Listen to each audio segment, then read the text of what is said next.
Na Slovensku pribudne priemerne 32 pacientov s náhlou cievnou mozgovou príhodou každý deň.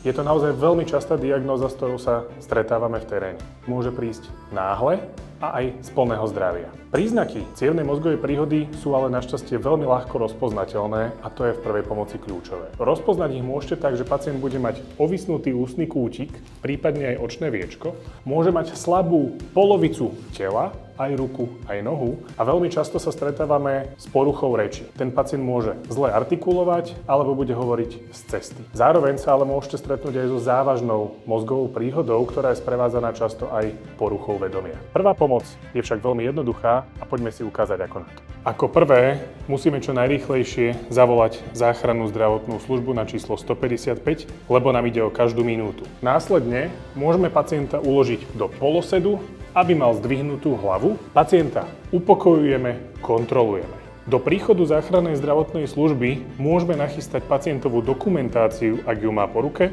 prípadne lieky, ktoré pravidelne užíva. Cieľom je dostať pacienta čo najrýchlejšie do správnej nemocnice, aby mu dokázali profesionáli pomôcť, lebo vtedy má veľmi vysokú šancu na to, aby mal minimálne neurologické následky, prípadne žiadne. Ako predísť cievnej mozgovej príhode je v podstate veľmi jednoduché. Treba mať zdravý životný štýl, vyhýbať sa cigaretám, alkoholu, mať pravidelný pohyb a dobrý spánok.